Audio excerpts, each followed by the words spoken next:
Everyone, my name is पूजा सिंह। मैं बेंगलोर से हूँ और मैं कैंगन के बारे में आप लोगों को कुछ बताना चाहती हूँ।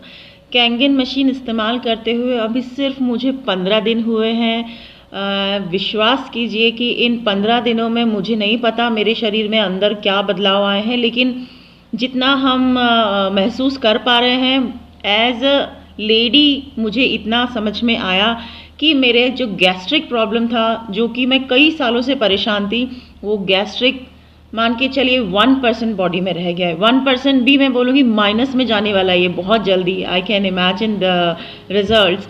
और मेरे घुटनों का दर्द अपने आप चला गया।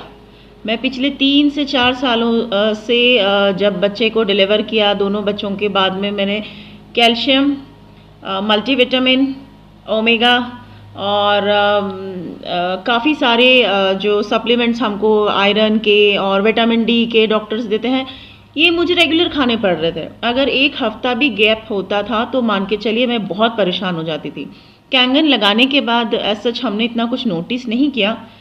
एक दिन बच्चे को नहलाने के बाद, स्कूल भेजने के बाद आई रियलाइज़ कि मैंने बिना स्टूल के बैठे हुए उसको नहला के और स्कूल के लिए रवाना भी कर दिया। बाद में मुझे याद आया कि मैं तो अपने घुटनों पे अपने आप बैठ के उठ गई। मतलब 35-36 के एज में मैं इतना परेशान थी कि कैंगन तो मेरे लिए वरदान साबित हुआ है। पेस्टिसाइड जब हम निकालते हैं अपने हाईली एसिडिक वाटर से तो देखते हैं तो मतलब ऐसा लग रहा था कि इतने सालों से क्यों जहर खाया जा रहा था। तो कैंगन वरदान है मेरे घर के लिए, मेरे बच्चों के लिए। एक और चीज़ बताना चाहूँगी बच्चों से। मेरे छोटे बेटे को दिल्ली से आने के बाद वीजिंग की प्रॉब्लम बहुत ज़्यादा हो गई थी।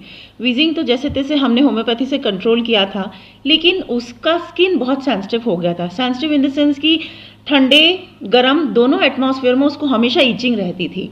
हमको एक एटमॉस्फेयर मेंटेन करके चलना पड़ता था। बैंगलोर में तो मेंटेनेंस वेदर का कुछ कह ही नहीं सकते हैं। तो उसको हमेशा रैशेस होते थे, जो हमारे सेंसिटिव स्किन जो जॉइंट्स होते हैं वहाँ पे। सिर्फ और सिर्फ ब्यूटी वाटर नहाने के बाद में उसके बॉडी पे डालने से पिछले 15 दिनों में वो खुद बच्चा मुझे कह रहा है कि मम्मा मुझे आजकल खुजली नहीं होती, मुझे इचिंग नहीं होती। बच्चों के पेट अपने आप साफ हो रहे हैं। तो कुछ तो है। अगर आप अभी भी विश्वास नहीं कर रहे हैं, मतलब प्लीज़ इसको करिए। अपने परिवार की हेल्थ से कॉम्प्रोमाइज़ मत कीजिए। हम थोड़ा लेट हो गए प्लीज़ आप लेट मत होइए। Thank you so much.